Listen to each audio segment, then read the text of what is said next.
Mutual funds બરાબર છે રજૂઆત કરે છે રોકાણનું યોગ્ય પગલું ન્યૂઝ 18 નેટવર્ક આના સહયોગથી. નવી નોકરી એટલે સારો પગાર અને પછી કાર ખરીદવા જેવા મોટા સપનાઓ દરેક વ્યક્તિ જોતો હોય છે, પરંતુ એ પહેલા તમને એ જાણવાની જરૂર છે કે તમારી પસંદગીની કાર ખરીદવા માટે તમારે કેટલું એકઠું કરવાની જરૂર છે અને કેટલા વર્ષોમાં.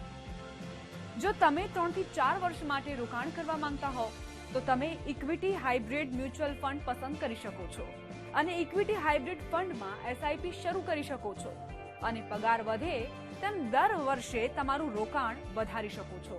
રોકાણ કરતા પહેલા તમારા રોકાણ સલાહકારની સલાહ અવશ્ય લો, કારણ કે તેઓ તમારા પગાર ખર્ચ અને જોખમ પ્રોફાઇલને ધ્યાનમાં લઈને તમારા માટે શ્રેષ્ઠ ફંડ પસંદ કરવામાં તમારી મદદ કરી શકે છે. મ્યુચ્યુઅલ ફંડમાંના રોકાણો બજારના જોખમોને આધીન છે. યોજના સંબંધિત બધા દસ્તાવેજોને ધ્યાનથી વાંચો.